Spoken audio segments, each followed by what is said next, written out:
Hello and welcome back to my Dandelion Diaries. We are over halfway now, or at the halfway point technically, I think, for the Inkvent Diamine at least.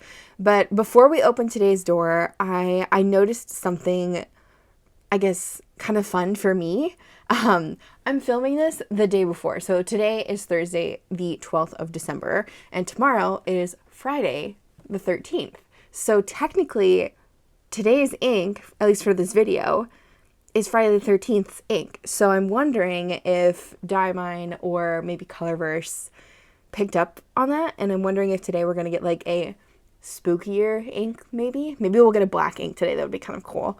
But yeah, I wanted to point that out, that today's Friday the 13th. So I'm really interested to see if we get something a little bit more spooky. Okay, let's see what we get. Oh. So the ink's name is Lullaby, definitely not spooky, and it looks to be a standard ink, which is kind of nice since we've had quite a bit of craziness going on. So I'm hoping this is going to be a nice kind of lilac-y color based on the sticker, but let's go ahead and swatch this and see what we get. Okay, so my wishes for a spooky ink for Friday the 13th are already a fail. That is okay though. This is a really nice color. Lullaby is definitely what I would consider a lilac in that it's a bit more pink than blue. It is pretty, but it's also light and it also felt a little dry to me, which, you know, is pretty common with lighter inks in general. I do think on the Tomoe River Sanzen paper with the circle swatch, it's showing a lot lighter, and then with the Wearingeul swatch card, it's showing slightly more shaded, like the shading is showing up a little bit more, which is interesting to me considering Tomoe River paper usually does the best for me with shading. But yeah, I'm not mad at it. I don't love it. I think this is one of the first inks in this calendar, besides maybe like Lemon and Lime and Wilted Rose, that I'm just not like, ooh, ah, beautiful. It's nice, it's light, it's a lilac-y color, but I'm not overwhelmed, which is kind of interesting. I'm wondering if maybe the Colorverse one's gonna overwhelm me today. Maybe we'll flip now that we're halfway through. But yeah, this one's okay. I'm gonna go ahead and break out my swatch book and see if I have anything that's kind of close to this. I think I do have some things, but let's just give it the old flipperoo. Okay, I'm gonna start with the pinks, just because I feel like this color can go both pink, purple, and magenta. So I'm gonna go through my pinks, purples, and magentas and see what we get that's closest. I did not mean to drop that. Okay. All right, let's begin. So first up, kind of close, is Birmingham Pen Company's Magnolia Mirage, which is one of my favorite pinks of all time. However, Magnolia Mirage is a little bit pinker, has a bit more of a baby pink to it, and the purple haloing and shading is just out of this world. Yeah, that's pretty much it for this page. I'm expecting this color to play more with the purples and the magentas than the pinks, but I still wanted to kind of check out anything that might be remotely close. This is Monteverde's Rose Pink, has very similar traits to that of the Birmingham Pen Company's Magnolia Mirage, but Rose Pink is a bit more pink, like candy pink, but it has similar kind of purple haloing thing going on. Ooh, okay. It's kind of close to Sailor Ink Studios 237. I think 237 has a bit more of a redness to it, and it is a bit darker. Honestly, would probably prefer 237 to Lullaby, but it's still kind of similar. Like the other two pinks I already mentioned, with the the rose pink, and then the Birmingham Pen Company, the Pelican Eagle Science Rose Quartz is similar to both of those in that it is more of a baby pink with a purple haloing. However, Rose Quartz is very dry, and I do think Lullaby is still a bit more purple than both of those. That's pretty much it for that page. Okay, yeah, that's it for pinks. Like, I didn't expect much, but here we are. Yeah, I would say it fits, honestly, with light magentas, like light lilac-y, light fuchsia. This is Pannonia's Abigail, and I thought maybe it would be close to this, but Abigail is definitely much more neon, much more vibrant, and much more pink, at least to me in person.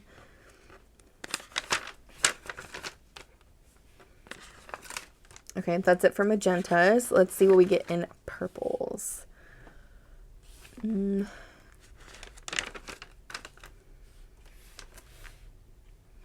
It's kind of, not really close to Birmingham Pen Company's. I think it's Bougainvillea. I know it's a flower. I just suck at pronouncing it. I would say the BPC ink, though, is a little bit dustier, a little bit more washed out, though, than the Lullaby. Birmingham Pen Company's Periwinkle is very close in person for me, but on camera, Periwinkle's pulling a lot more blue. But yeah, in person, they're kind of close, and Periwinkle has a bit more shading to it. Okay, I'm getting to the point where I'm surprised I don't have too much that looks like this. I definitely had more matches in pinks, which I'm surprised about. Yeah. It's kind of similar to Diamine Industries Sunset with the writing, because the writing pulls a bit more of the pink shading out of Sunset, but the purpleness of the main color of Sunset is not at all similar to Lullaby, and this has shimmer. But the pink shading is definitely really close to the actual color of Lullaby. It's kind of close to Ferris Wheel Press's Queen Allium. Again, this one, the Ferris Wheel Press has shimmer, and it is slightly more purple, but it's close. I kind of, no. Maybe it's kind of close to Sailor Shikiori's 𝗦𝘃𝗽𝗍𝗄, which I think is one of their newer Shikiori inks. Also kind of not really similar to Diamine Industries Evening. Again, it's that pink shading that's kind of selling it for me there. Yeah, okay. I would say we had the most matches in the pinks. Let me go back here. And I would definitely say it was closer to the Magnolia Mirage by Birmingham Pen Company, the Rose Pink by Monteverde, even though Rose Pink is still much more pink than Lullaby. I think the Lullaby is more of like the purple haloing thing that's going on in here. 237 by Sailor is kind of not really close. They're similar and like they're a little bit more purple pink. Rose Quartz. And then I think I had, yeah, and then Abigail. That's really all the ones I can think of that are super, like, close enough to this. I don't think I have anything that's, like, spot on, full on match, like, dupe kind of situation. Which is nice. I don't usually play with this color. That might be why. But yeah, it's a pretty color. It's light. I'm going to test it out in a writing sample really quick for a full page and see if it behaves. I think it's going to be dry, but let me go ahead and write with it and we'll see how this goes. So for my writing sample, I decided to do most of the writing in the tip of my Fude nib just to see what it would look like with a really fine pen. And at the bottom, I also wrote like 1 or 2 sentences with the fat end of the Fude like I did for yesterday. I have to say with this color, it is a little too light for me. If I were to use it in a fine nib pen, I think if I put it in a broad to stub, I would be just fine. But it is on the lighter side. It also was on the drier side, like I anticipated.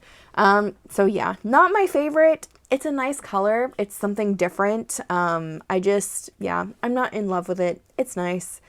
Would have been really cool to have a black ink on Friday the 13th, but I will live with this pastel springy Lullaby ink that will probably be used in April, May, or June.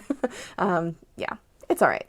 Okay, well, what are you guys doing today on your Friday? I hope you're having a good one, getting ready for a fun weekend, maybe going Christmas shopping if you're celebrating. I definitely have to get my Christmas shopping completed because I'm a slacker and haven't done that yet. Anyways, I hope you all are having a great one. I will see you in the next video if you're doing Colorverse with me too. But other than that, have a good one, be blessed, and bye-bye.